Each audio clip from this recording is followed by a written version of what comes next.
Alkaa, jossa vanha kirkko sijaitsi, sanotaan kirkkomaaksi.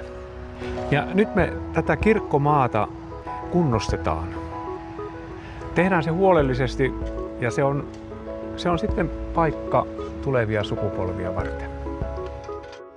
Kirkko tuhoutui tulipalossa toukokuussa 1981. Kirkosta jäi vain kivijalka.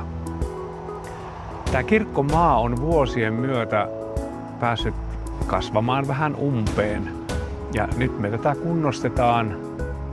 Puustoa on harvennettu, niin kuin voi nähdä. Ja tällä tavalla maisema avartuu. Vanhan kirkon kivijalka näkyy selvästi. Pensaat on leikattu alas. Sen hiekkakäytävät uudistetaan. Monet puut ovat kasvaneet jopa kiviaidan läpi tai niin kiviaidan vierestä, että ne ovat rikkoneet tuon kiviaidan. Ja nyt nuo puut poistetaan tuolta kiviaidan viereltä, kannot jyrsitään ja kiviaita kunnostetaan niin, että sekin korostuu ihan oikealla tavalla kirkkomaan kiviaidaksi.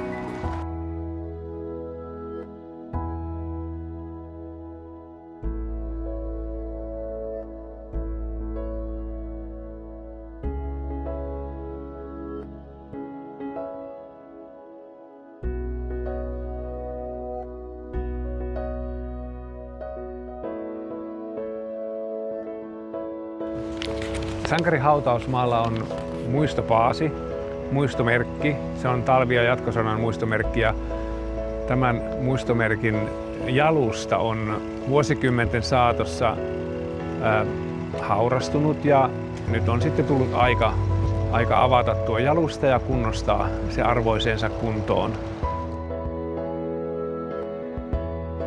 Lisäksi Karjalaan jääneiden muistomerkki siirretään samaan kokonaisuuden muiden muistomerkkien luokse.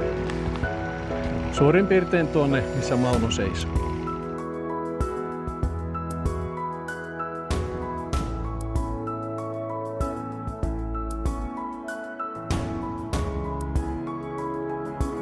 Kun kaikki on valmista, niin elokuun 16. päivä kello 10 kokoonnumme tähän vanhan kirkon kivijalan sisään messuun.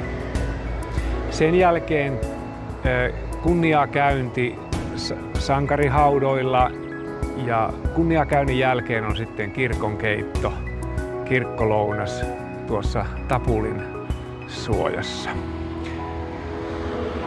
Tehdään perinteikäs ja hyvä työ niin, että tämä paikka säilyy muistopaikkana tuleville sukupolville ja vietetään yhdessä seurakunnan juhlaa, kulttuurivuoden juhlaa.